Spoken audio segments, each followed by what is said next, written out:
Everyone, welcome back to the channel. अब हम start करने वाले हैं आज से हमारा क्लास 12 का मैक्रो इकोनॉमिक्स।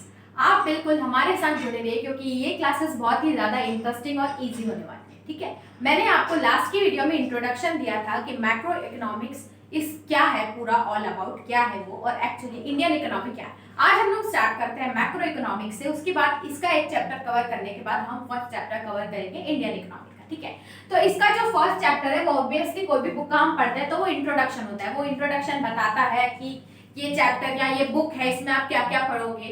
ठीक है, what the book is actually about. ठीक है, तो पहले इसका इंट्रोडक्शन मैंने आपको बताया था कि अगर फॉर एग्जांपल मैं आपको एक एग्जांपल देती हूँ, उससे आपको समझ में आ जाएगा।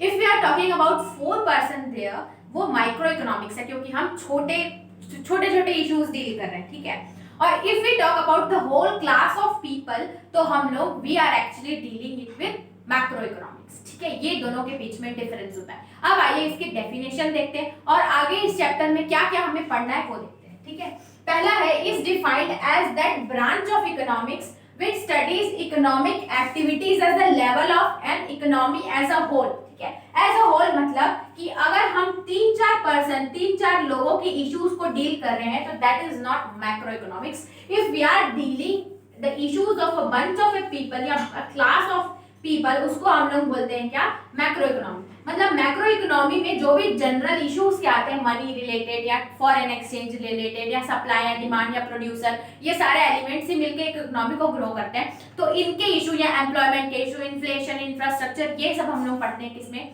Macro economics. ठीक है, डेफिनेशन एकदम क्लियर है। ब्रांच एक ऐसी ब्रांच ऑफ इकोनॉमिक्स है जो स्टडी करती है सारी economic activity as a whole. ठीक है, उसके बाद आप पढ़ते हैं स्कोप क्या है, what is the scope of macro economics. क्या कहां तक ये हमें स्टडी करने का, क्या क्या स्टडी करने मिलता है। ठीक है, what is the scope of macro economics. तो पहला देखेंगे थ्योरी ऑफ नेशनल इनकम। ये बहुत ज्यादा फेवरेट चैप्टर रहता है क्लास 12 स्टूडेंट का। थोड़ा हार्ड तो नहीं बोल सकते, लेकिन इसके टर्म ऐसे रहते हैं कि मतलब कैलकुलेशंस बहुत ज्यादा आती है ना, जीडीपी, एमपी, जीडीएन, एनपीएफसी, ये सब। तो ये हम आगे पढ़ेंगे, इजी हो जाएगा। थोड़े शॉर्ट वीडियोस करके करेंगे ताकि आप एक पढ़ने के बाद नेक्स्ट पे आप जाएंगे पहले को रिवाइज करके, तो आपको इजी पड़ेगा। अगर हम एक साथ पढ़ लेते हैं तो वो हमें लगता है कि कुछ समझ में नहीं आया, टाइम और एनर्जी दोनों वेस्ट होती है। तो national income, all over India की नेशनल इनकम कैसे कैलकुलेट होती है, क्या क्या उसमें फैक्टर्स हैं, एलिमेंट्स ऐड होते हैं, वो हम पढ़ते हैं। क्या नेशनल इनकम कैलकुलेट कर रहे हैं ना इंडिया की, तो क्या क्या फैक्टर्स हैं, क्या क्या एलिमेंट हम उसमें ऐड करके क्या निकालते हैं, नेशनल इनकम, वो हम सीखेंगे इसमें। It studies about the national income of a country. उसके बाद theory of employment. Theory of employment देता है कि प्रोड्यूसर, कंज्यूमर, जो मार्केट की सिचुएशन है वो कैसे चल रही है, and how the market situation affects the employment level of an economy. किसी भी इकोनॉमी में एम्प्लॉयमेंट लेवल कैसे अफेक्ट हो रहा है, चाहे वो प्रोड्यूसर से चाहे वो कंज्यूमर से, बिहेवियर से, उसको हम लोग देखेंगे किसमें, मैक्रो इकोनॉमिक्स में। ये एम्प्लॉयमेंट का भी तो एक नेशनल इशू है ना, तो नेशनल इशू बोल सकते हैं आप, जो देश के मुद्दे उठाता है वो होता है क्या, मैक्रो इकोनॉमिक्स। उसके बाद देखते हैं थ्योरी ऑफ मनी। मनी की थ्योरी कैसे मनी काम आता है, प्रोड्यूसर्स या कंजप्शन या इक्विलिब्रियम में कोई डिफरेंस आता है, फॉर डिमांड या सप्लाई के अगर इक्विलिब्रियम में डिफरेंस आ रहा है तो कैसे मनी अफेक्ट करता है, कैसे इन्फ्लेशन या डिफ्लेशन होता है, कैसे मनी मार्केट में आके चीजों को ठीक करता है, डिमांड या सप्लाई या एक्सेस मनी मार्केट में जाता है तो उसको कंट्रोल कैसे करते हैं, अगर ज्यादा मनी आ गया है तो डिमांड कैसे होता है, सप्लाई कैसे होता है। तो all over circulation of money कैसे अफेक्ट कर रहा है एक इकोनॉमी को, वो हम लोग पढ़ते हैं मैक्रो इकोनॉमिक्स में। उसके बाद ये सब थोड़ा हिंट है कि आपको क्या क्या चैप्टर्स पढ़ने हैं। उसके बाद थ्योरी ऑफ इकोनॉमिक ग्रोथ, कैसे एक इकोनॉमिक ग्रोथ करती है, how does the activities like production, consumption, employment, infrastructure development affects the economy और helps the economy to grow further, कैसे ये हेल्प करता है वो हम पढ़ेंगे इसमें। उसके बाद इसका स्कोप कहाँ reach, how far it can reach, कहाँ तक इसका रीच है। ठीक है, थ्योरी ऑफ इंटरनेशनल ट्रेड। ठीक है, when we end up dealing with internal trades, कैसे इंटरनेशनल ट्रेड, क्या बैलेंस ऑफ पेमेंट रहती है, पेमेंट कैसे होती है, what is import export, foreign exchange rate क्या होता है, ये कैसे इंपोर्ट या एक्सपोर्ट किया जाता है, इंटरनेशनल ट्रेडिंग कैसे अफेक्ट करती है, हाउ डज इट अफेक्ट। ये ऑल ओवर देश के मुद्दे हैं, यहाँ तो ज्यादा में डील कर रहे हैं हम लोग। If you are talking about the whole international trade then we will come back to macro economics. ठीक है, तो विल स्टडी इट्स रीच, मतलब इसका जो रीच है वो कहाँ तक है, इंटरनेशनल ट्रेडिंग तक है। उसके बाद जो सीबीएसई का मेरे ख्याल से अभी तक जो फेवरेट टॉपिक रहा है, ठीक है, वो हर बार ये पूछता है है कि द बेसिक डिफरेंस और the difference between micro as well as macro economics. ठीक है, माइक्रो आप 11th में पढ़ के आए हो और अभी इंट्रोडक्शन आपको पढ़ने के बाद क्या लगता है, what is the basic difference between micro and macro economics, खुद से लिखने का ट्राई करना। ठीक है, अब मैं आपको बता देती हूँ। पहला है micro economics studies consumer behaviour and producer. इसमें सिर्फ पर्टिकुलरली कंज्यूमर एंड प्रोड्यूसर का बिहेवियर स्टडी करता है कौन, micro economics. Why the consumer, the particular consumer is facing so and so problem and if any hindrance in the way of consumer so and so, जो भी consumer और producer के बीच working में कोई hindrance आता है तो वो क्यों आ रहा है, उनकी problems को study करता है। But macro economics studies all जैसे क्या क्या study करता है, price level in the economy, employment unemployment level in the economy। मतलब अगर ये थोड़ा बहुत अगर concerned है माइक्रो इकोनॉमिक्स सिर्फ पर्टिकुलरली कंज्यूमर या प्रोड्यूसर के, तो ऑल ओवर प्राइस लेवल क्या चल रहा है मार्केट में, how does price level changes in the market, कैसे अनएम्प्लॉयमेंट हो रही है and how can we overcome the problem of unemployment, ये हम डील करते हैं मैक्रो इकोनॉमिक्स। उसके बाद देखो studies equilibrium of an industry. अगर ये इक्विलिब्रियम पढ़ेगा मतलब स्टडी करेंगे, if will talk about the equilibrium in micro economics, it will be only limited to a particular industry. सिर्फ एक इंडस्ट्री के बारे में पढ़ेगा कि एक इंडस्ट्री का क्या प्रोडक्शन हो सकता है, क्या कंजप्शन हो सकता है, या उसका कहाँ परफॉर्मेंस में लैक है। लेकिन अगर मैक्रो इकोनॉमिक्स की बात करें तो equilibrium of economy has a whole.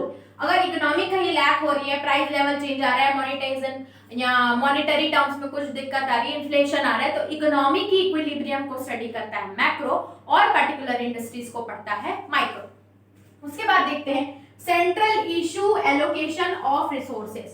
जो सेंट्रल इशू है, जो मेन कंसर्न है माइक्रो इकोनॉमिक्स का, मैंने आपको बताया था इकोनॉमी के पास ये डील स्टार्टिंग में ही कि डील करते हम बहुत सारे रिसोर्सेज रहते हैं, कैसे कैसे किसको रिसोर्स एलोकेट किए जाएंगे वो हम पढ़ते हैं किसमें, माइक्रो में। ठीक है, माइक्रो में कैसे कैसे वो रिसोर्स देती है कि आप अपना काम कर लो। लेकिन मैक्रो में लेवल ऑफ आउटपुट हम डिस्कस करते हैं। ठीक है, लेवल ऑफ आउटपुट मतलब with the resources you have, कितने रिसोर्सेज आपके पास हैं, how much output you can generate. ठीक है, कितना आउटपुट आप उससे जनरेट कर पाते हो, that we study in macro economics. ठीक है, इसके और भी बेसिक डिफरेंस है, आप स्टडी करिए आपको मिल जाएंगे, लेकिन बेसिक यही है। ठीक है, उसके बाद ये डिफरेंस है। अब एक जब आपने डिफरेंस पढ़ लिए between micro and macro economics, अब मुझे आप एक पॉइंट बताइए, एक क्वेश्चन है मेरा कि are these two micro as well as macro economics are independent or interdependent? क्या ये इंडिपेंडेंट है आपस में या इंटरडिपेंडेंट है कि आपस से लिंक करते हैं कहीं ना कहीं। अगर मैक्रो इकोनॉमिक्स में कुछ फॉलोअप या शॉर्टेज आएगी तो it will also affect macro economy as well. ठीक है, तो मैं आपको इसका आंसर देती हूँ, दे आर इंटरडिपेंडेंट, कहीं ना कहीं इंटरडिपेंडेंट है। अब मैं आपको एक बात बता रही हूँ, एक एग्जाम्पल देती हूँ। एक पार्टिकुलर वर्क का वेज रेट, ठीक है, कितना होगा ये डिसाइड करता है कि इकोनॉमी में उसका वेज रेट कितना चल रहा है। उस पर्टिकुलर बैंक का इंटरेस्ट रेट डिसाइड कैसे होता है, वो कैसे डिसाइड होगा कि उस पूरी इकोनॉमी में क्या बैंक रेट चल रहा है। ठीक है, उस पर्टिकुलर प्राइस का या डिमांड के बढ़ने का कारण क्या हुआ कि पूरी इकोनॉमी में उस पर्टिकुलर रिसोर्स का कैसे एलोकेशन है।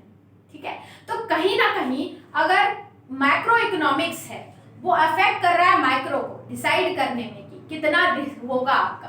अगर एक पर्टिकुलर मार्कर का प्राइस उस दुकान में उतना है तो ये डिपेंड करेगा कि ऑल ओवर मार्केट में उसका प्रोडक्शन और कंजप्शन कितना हो रहा है। If the price of this marker increases it means that पूरी इकोनॉमी में कहीं ना कहीं इसके रॉ मटेरियल में शॉर्टेज हो रही है। तो इसीलिए दे बोथ आर इंटरडिपेंडेंट। ठीक है, ये याद रखना।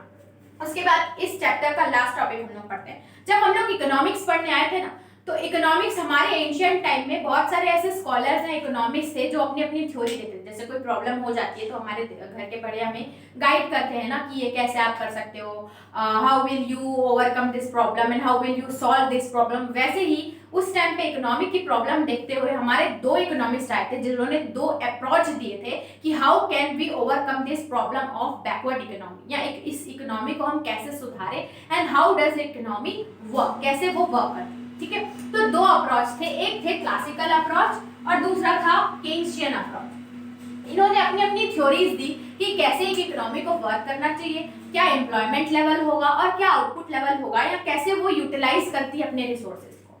तो पहला आया था हमारा क्लासिकल अप्रोच। क्लासिकल अप्रोच मतलब याद रखो कि हम क्लास है क्या, तो गवर्नमेंट इंटरवेंशन नहीं होगा, ठीक है, ऐसे आप उसको याद सकते हो। तो क्लासिकल इकोनॉमिक्स जो अप्रोच दिया था वो इकोनॉमिस्ट लाइक आदम स्मिथ और रिकार्डो जैसे इकोनॉमिस्ट ने दिया ना, उन्होंने ये बोला था कि it is an free economy is always free from government intervention. एक इकोनॉमी अगर आप ऑपरेट करती है तो वो जो भी गवर्नमेंट का इंटरवेंशन रहेगा, whether it is production, consumption या इन्वेस्टमेंट, उसमें गवर्नमेंट का इंटरवेंशन नहीं रहेगा। ये किसने बोला था? क्लासिकल।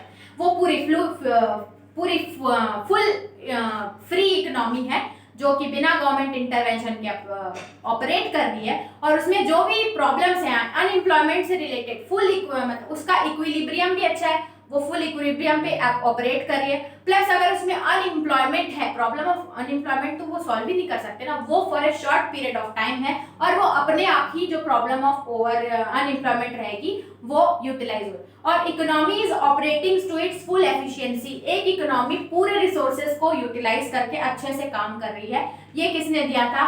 क्लासिकल अप्रोच ने। उसके बाद ये इकोनॉमी हम कंसीडर करके चल रहे थे कि वाओ ऐसा काम चलेगा। फिर जैसे जैसे पीरियड बढ़ा, 1930 में क्या हुआ? एक ग्रेट डिप्रेशन आया। ग्रेट डिप्रेशन मतलब पूरे मार्केट में डिफ्लेशन हो गया, ये इन्फ्लेशन हुआ, बहुत सारा मॉनेटरी टर्म्स में डाउन हो गया और प्रोडक्ट्स अवेलेबल नहीं हो पा रहे थे। तो ये ग्रेट डिप्रेशन का टाइम था, मनी डिसअपियर होने लगा, ठीक है, बहुत ज्यादा स्टारवेशन आ गई। तो ये जो प्रॉब्लम थी, जो क्लासिकल अप्रोच था, वो पूरी तरीके से फेल हो गया। उसने ऐसी इकोनॉमी बताई थी जो कि इमेजिनरी थी। आप डिसाइड करो ना कि गवर्नमेंट का इंटरवेंशन है नहीं और इकोनॉमी अपने फुल रिसोर्सेज में फुल इक्विलिब्रियम पे ऑपरेट कर रही है, उसके साथ साथ उसमें फुल एम्प्लॉयमेंट भी है, और अगर कभी अनएम्प्लॉयमेंट होता भी है तो वो टेम्पररी होगा, वो खुद से ओवरकम हो जाएगा, ऐसा तो हो नहीं सकता। तो ग्रेट डिप्रेशन आने के बाद जितने भी अप्रोच है, जितने भी थ्योरीज इस क्लासिकल अप्रोच ने दी थी, वो पूरी फेल हो गई। उसके बाद जो हमारे केन्शियन हैं, जो हमारे इकोनॉमिस्ट थे, वो एक नई थ्योरी लेके आए, उसको बोलते हैं केन्शियन अप्रोच। उन्होंने बताया कि कोई भी इकोनॉमी बिना गवर्नमेंट इंटरवेंशन के ऑपरेट नहीं करेगी। There will always be the intervention of government in the matters like production, consumption या इन्वेस्टमेंट। अगर कोई इकोनॉमिक दिक्कत आती है तो government is there to overcome that problem, ठीक है। उस टाइम पे गवर्नमेंट की ये ड्यूटी बनेगी कि जो भी प्रॉब्लम आई है, चाहे वो डिप्रेशन हो, वो उसको सॉल्व करे। और उन्होंने बताया कि एक इकोनॉमी की एम्प्लॉयमेंट, जो अनएम्प्लॉयमेंट जो प्रॉब्लम है, वो हर इकोनॉमी में रहेगी। It is a never ending problem और ये कभी भी ओवरकम खुद से नहीं कर सकते। इसके लिए हमें अपनी मेहनत करनी पड़ेगी, या बोल सकते हैं कुछ वर्क करना पड़ेगा, कुछ इंडस्ट्री सेटअप करनी होगी। उसके बाद ही गवर्नमेंट अगर वर्क करेगी तभी ये प्रॉब्लम जो अनएम्प्लॉयमेंट है ये हटेगी, ये खुद से ओवरकम नहीं हो सकती। ये अप्रोच दिया था किसने? केन्शियन, ठीक है। तो ये था हमारा chapter all about macro economics, introduction, difference between micro and macro, scope of, और हमने 2 अप्रोच पढ़े। इसका आप नोट्स बनाइएगा और उसके बाद आप क्वेश्चन सॉल्व करेंगे। नेक्स्ट टॉपिक में जो नेक्स्ट क्लास है हमारी, जिसमें हम डिस्कस करेंगे basic concept of macro economics. अब हमें चैप्टर में आगे बढ़ना है, तो उसमें क्या क्या चैप्टर जो वर्ड्स टर्मिनोलॉजीज यूज होंगी उससे हम फैमिलियर होना पड़ेगा। तो जो बेसिक कंसेप्ट है या बेसिक जो भी वर्ड्स है वो हम पढ़ेंगे नेक्स्ट चैप्टर में। आई होप आपको समझ में आएगा। तो आज के टॉपिक में बस इतना ही। मिलते हैं नेक्स्ट वीडियो में नेक्स्ट चैप्टर के साथ। तब तक के लिए थैंक यू।